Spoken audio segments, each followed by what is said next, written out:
देखिए, जब ज्यादा घर में पितृदोष हो ना, ऐसा लगे कि पितृदोष बहुत ज्यादा है, 1 रुपए कमा रहे हैं, 1.25 रुपए खर्च हो रहा है, हाथ में पैसा नहीं टिक रहा, दुकान 4 दिन अच्छी चल रही है, फिर व्यापार डाउन हो जाता है, कोई पैसा लेकर भाग गया नहीं देगा, कहीं कर्जा मात्रा बढ़ गई है, ये पितृदोष के लक्षण है।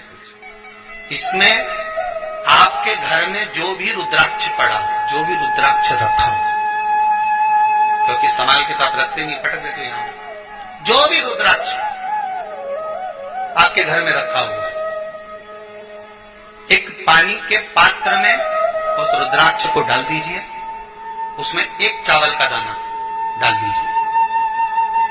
हमारा परिंदा जहां होता है, मटका, हंडा या रसोई घर में आपका जो पानी भरने का स्थान होता है, जिसको आरो कहते लगा के रखते हो, उसी के कहीं पास में उस कलश को रख दीजिए, ऊपर से उसको ढक दीजिए।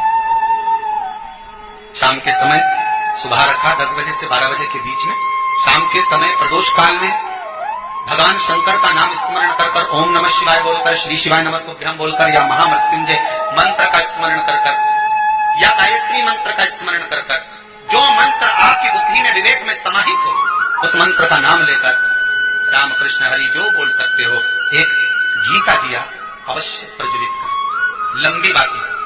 कौन सी बाती का? फूल बत्ती का नहीं, गोल बत्ती का नहीं, लंबी बाती का। बत्ती का मुख दक्षिण की ओर, कहां पर होना चाहिए? दक्षिण। ना पूरब, ना पश्चिम, ना उत्तर, बत्ती का मुख कहां हो? दक्षिण। जैसे श्राद्ध पक्ष में ब्राह्मण को जब भोजन कराते हैं तो ब्राह्मण का मुख श्राद्ध पक्ष के भोजन कराते समय अगर पूरब, पश्चिम और उत्तर का होता है तो श्राद्ध के भोजन का फल नहीं मिलता, उसका मुख दक्षिण का होता है, तो हमारे घर के जितने भी पितर उस तिथि में गए होते हैं सबको उसका भाग मिल जाता है और पितृदोष समाप्त हो जाता है। इसलिए ब्राह्मण का मुख श्राद्ध पक्ष में भोजन कराते समय दक्षिण का होना चाहिए। यहां तक शास्त्र कहता है। महाराज, अगर गौ माता को श्राद्ध पक्ष में अगर भोजन दे रहे हो तो गाय का मुख अगर दक्षिण का है, गाय का आपका मुख भले उत्तर का हो, गाय का मुख दक्षिण का, आपका मुख भले पूरा पश्चिम नहीं, गाय का मुख अगर दक्षिण है, अगर आपने दक्षिण में गाय को खड़ी कर रखा है, दक्षिण में उसका मुख आप भोजन दे रहे हो, तो शास्त्र कहता है कि किसी पिंड की जरूरत कहां होना चाहिए? दक्षिण का। और दक्षिण का मुख जब दक्षिण का मुख हो, दक्षिण की ओर बाती हो, तब दक्षिण की बाती जलाने के बाद में भगवान से वहीं पर प्रार्थना करें।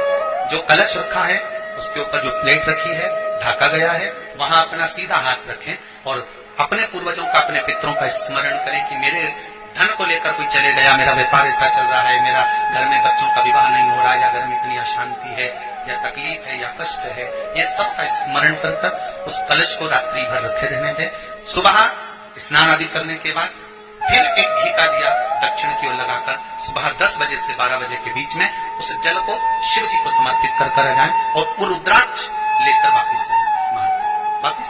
उस रुद्राक्ष को अपने घर में रख दीजिए।